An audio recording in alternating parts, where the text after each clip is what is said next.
వాడిని శోధించేటట్టు చేస్తాడు. లోకానికి సాగిలపడు, లోకానికి సాగిలపడు, వాడికి సాగిలపడమని పిలుస్తాడు. వాడు మోసం చేస్తాడండి.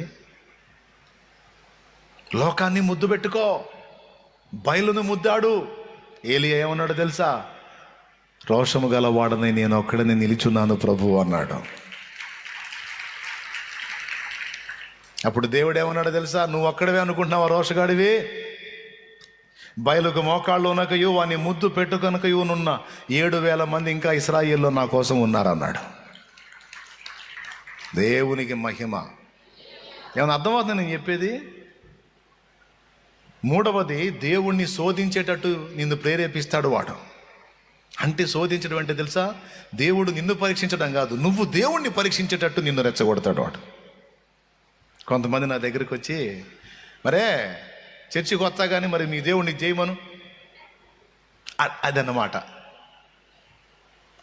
మరే నేను వస్తాను కానీ, చర్చికి వస్తాను కానీ మరి నాకు ఇది చేయమను, నాకు ఇలా చేయమను, నాకు అలా చేయమను అంటుంటారు. అంటే వీళ్ళు దేవుడికి టెస్టులు పెడుతున్నారు అన్నమాట.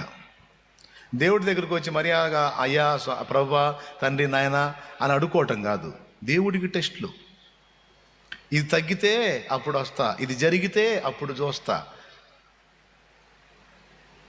కొంతమంది నీతో మాట, నిజంగా నువ్వు అంత భక్తి గలదానివి అయితే మరి దేవుడు తగ్గించాలి కదా, దేవుడు బాగు చేయాలి కదా అంటే వీళ్ళు పోయి, ప్రభువా నిజంగా నువ్వు శక్తి గలవాడు అయితే నాకు తగ్గాలి ప్రభువా. నేను చెప్పనా? అది తగ్గదు, ఇంకా డబుల్ అయింది. అసలు అదేం ప్రార్థన, నువ్వు శక్తి గలవాడు అయితే ఇది తగ్గాలని? తప్పు. దేవుణ్ణి ఎప్పుడూ శోధించకూడదు. నువ్వు అన్నా అనకపోయినా ఆయన శక్తి గలవాడే. నువ్వు అన్నా అనకపోయినా, నువ్వు ఒప్పుకున్నా ఒప్పుకోకపోయినా ఆయన బలవంతుడే, ఆయన జీవం గలవాడే, ఆయన ప్రభావం కలిగిన వాడు. దేవుడికి పరీక్షలు పెట్టవాకు. కొంతమంది దేవుడికి టెస్టులు పెడుతుంటారు. అది దేవుడిని శోధించటం అంటే. ఇది కూడా వాడు రేపే పనే.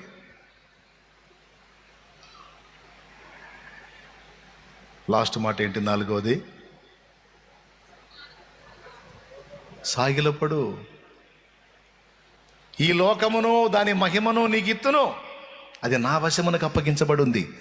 ఒక్కసారి నా కాలు మొక్కు, నా కాలు మొక్కు, నాకు లొంగు, నాకు లోబడు, ఇదంతా నీకు దారాదత్తం చేస్తా అంటాడు వాడు. కొంతమంది ఇప్పటికే లోకంతో రాజీ పడిపోయారు. కొంతమంది బాప్తిస్మం పొందిన వాళ్ళు కూడా, కొంతమందిని చూశాను నేను, లోకానికి సాష్టాంగపడి లోకానికి నమస్కరించి దాన్ని పొందుకోవాలని దేవుణ్ణి వదిలేశారు. ఒక అమ్మాయి ఒక అబ్బాయిని లవ్ చేసిందంట, బాప్తిస్మం పొందిన అమ్మాయి బాప్తిస్మం పొందిన అమ్మాయి అబ్బాయిని లవ్ చేసిందంట. వాడు పక్కా అన్యుడు, అస్సలు యేసుప్రభు అంటే ఒప్పుకోడు. ఇప్పుడు ఈ అమ్మాయి శోధించబడింది అనమాట. ఏసా అబ్బాయా, ఏసా అబ్బాయా, అబ్బాయి యేసు, అబ్బాయి యేసు, అబ్బాయి పోయింది ఉడుచుకొని అంతే. లేకపోతే మామూలుగా నేను పచ్చిగా చెప్తున్నా కదా, యేసు ప్రభు వద్దు, అబ్బాయి. నీకు పోవటమే, ఇద్దరు కలిసి పాతాళ నీకు పోవటమే. మళ్ళీ నాకు ఎప్పుడన్నా నాకు కనపడితే మార్చుకుంటానన్నయ్య, మార్చుకుందామని అని 2-3 సార్లు కనపడింది. ఈ మధ్యలో అసలు అడ్రస్ కూడా లేకుండా పోయింది. అయిపోయింది. ఎవరిని మార్చారో ఇప్పుడు నేను ఎరుగుదును. ఇప్పుడు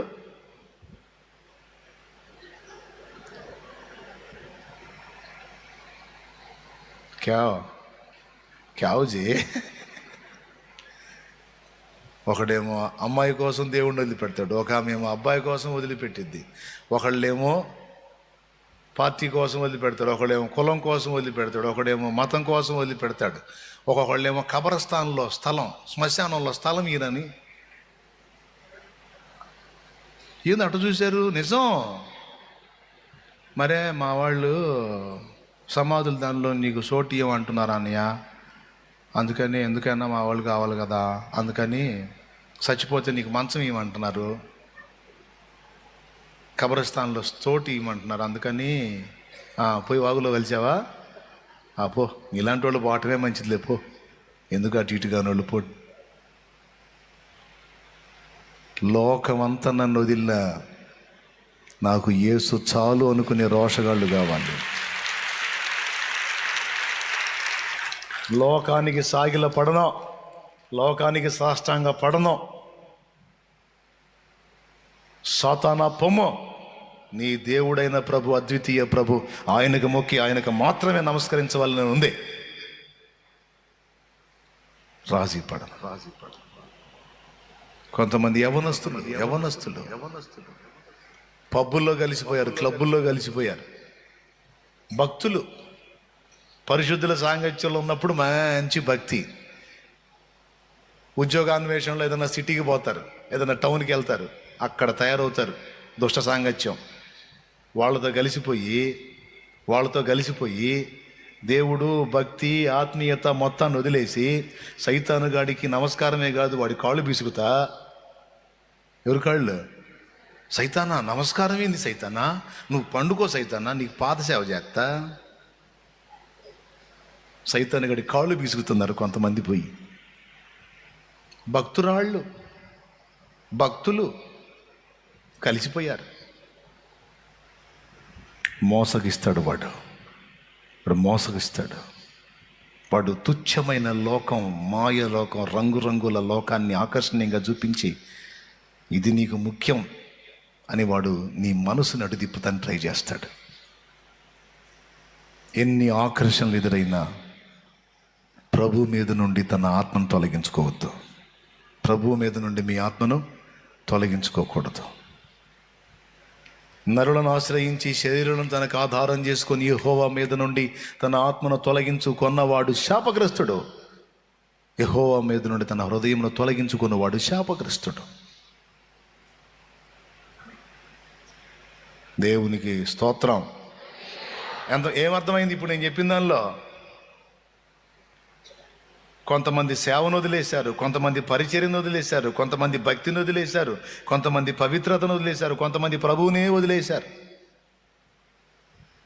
కొంపదీసి మీలో ఎవరన్నా అట్లాంటి వాళ్ళు ఉన్నారేమో, జాగ్రత్త పడండి. భవిష్యత్తులో అలాంటి సోదరులు నీకు ఎదురైతాయేమో, జాగ్రత్త పడు. ప్రాణమైన వదలాలి, ప్రభువుని మాత్రం వదలకూడదు.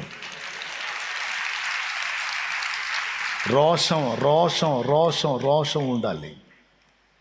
లోకానికి సాష్టాంగ పడ్డావంటే, లోకానికి తల ఉంచావంటే సైతాను గాడి కాలు మొక్కినట్టే. జాగ్రత్త. ఎట్టి పరిస్థితి యేసయ్య ఎంత రోషం ప్రదర్శించాడో, సాతానా పొమ్ము అన్నట్టుగా, ఏ లోకమా పో, నాకు యేసు కావాలి. వాళ్ళు భక్తిహీనులు అవటం చూసా, అందుకే చెప్తున్నా. రెండు ఫస్ట్ది మనల్ని మోసం చేసేది ఎవరు?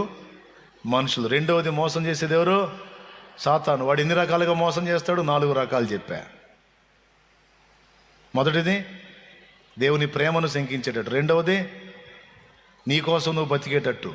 ఎవడు ఎట్టపోతే నీకెందుకు, బతికేసే నీకోసం నువ్వే, నీ స్వార్థానికి బతుకు అంటాడు. మూడవది దేవుణ్ణి శోధించో. నాలుగవది నా కాలు మొక్కు.